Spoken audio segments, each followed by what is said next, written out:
Oh, brilliant. It's dead already.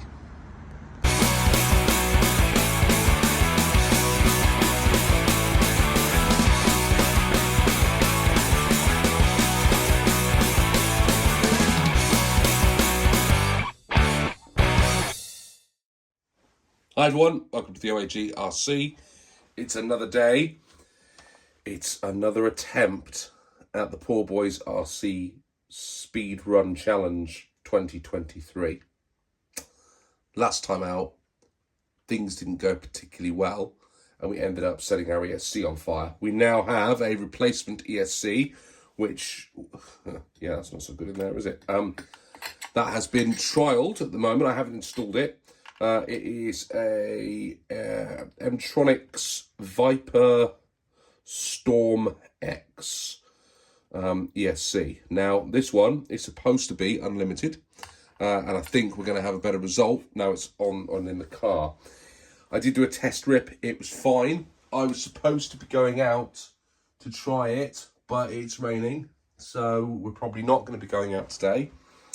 And I have been suffering with COVID as well, which is why I sound all nasally. And it's been pretty bad this time as well. You think that COVID's kind of gone and done, and then it comes along and it bites you in the backside, as it has done for me over the last week or so, and the family, unfortunately. Mini OAG suffering, and Mrs. OAG suffering as well. So, yeah, onwards and upwards. So, what we're going to do, I'm going to get it all installed in the chassis. And then hopefully the rain holds off for a couple of hours and gives us a break to go out and give it a rip. And we'll see if we can get any close to that pesky Mark Bryan, who somehow has got 43 miles an hour out of his. And it's really frustrating me. So let's get mine back on. We're running out of days to do this. We've got until the 30th of September, so we need to get a move on. Everything's charging up. Let's get going. So I've been out for about 15 minutes and I just can't get a signal on the GPS today. It's like nothing ever goes right for me, does it? If I can't get a signal, I can't do a speed run. And then I've turned it off, I've turned it on again, and just got nothing. Disappointing. Oh, as we speak. Right, let's do this. Right, to track, start. We'll see how good my camera skills are. Now, I haven't got any reverse set on this, so if I mess up, I can't go backwards.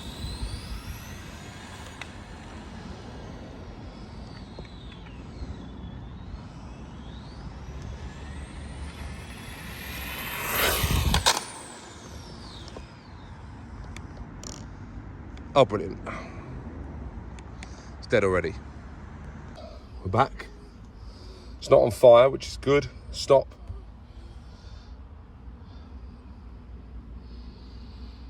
Oh, I might have to give up. Right, see what's wrong with it. So on that last run, one of the little connectors, you see them in there?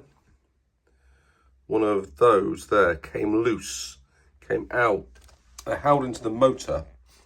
They're not soldered in, they're sort of slotted on. And the blue one came loose on the run, which was really unfortunate. All it is took that bump, went over that bump, and it popped out, which surprised me how easy they come loose. So I'm going to have a play around with those and see if we can secure them a bit better. Right, motor had come undone. Let's try again. Track, start. Try and keep it away from any bumps in the road this time.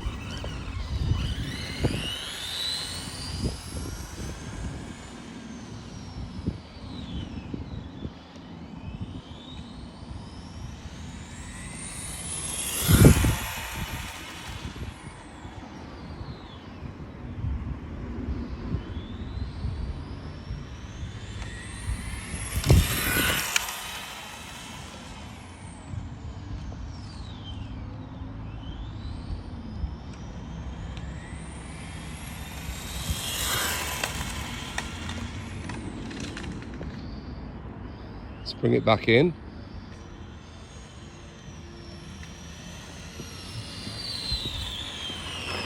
Comes that time. Stop. 37. We're getting quicker. One last shot.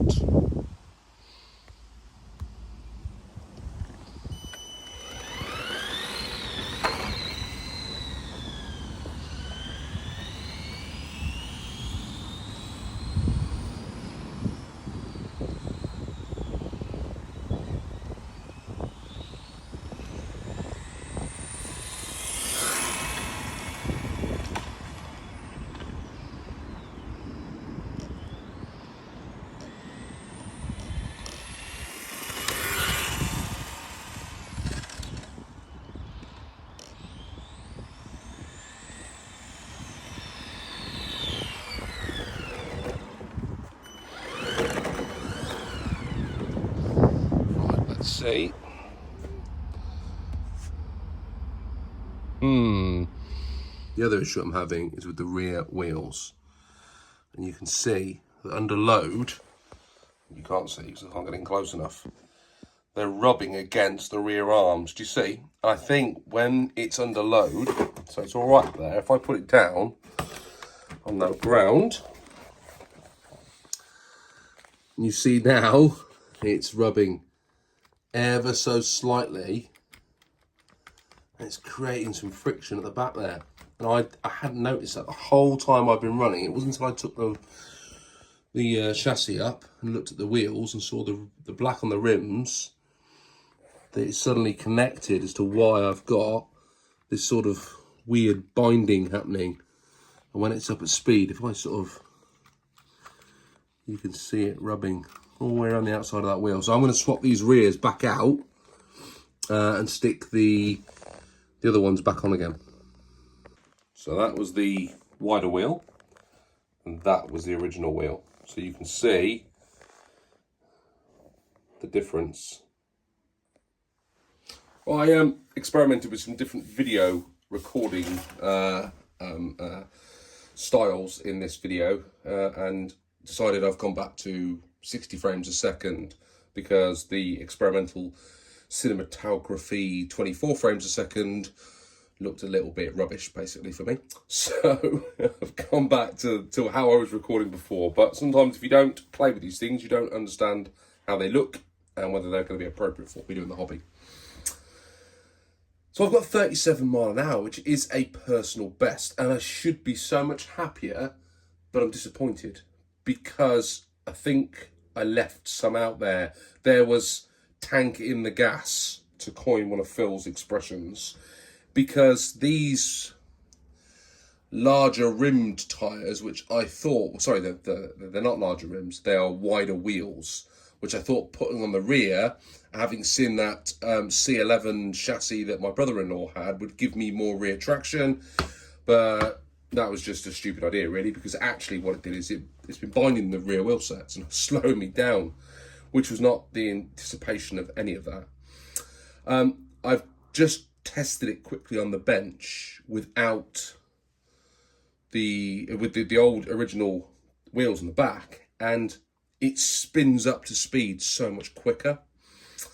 And what I think that's been doing is it's been putting unnecessary strain on the motor, which has therefore been getting really, really hot. And as we saw quite spectacularly on a video a couple of weeks ago, that fried my ESC. So I'm kind of in two minds now about what to do next, because I could take it back out and run it again as it is, which is an option, would give me another run. And I think we're going to find another couple of miles an hour, which is going to get me really close to where Mark's at. Or I could stick in the extra spur gear that I've got and play about with the pinion one last time and just go all out for the final run and see what happens. I think a lot of people are getting to that point now where they've used all of their tricks and they're just like, look, there's nothing left in the tank here. This is just me and the car.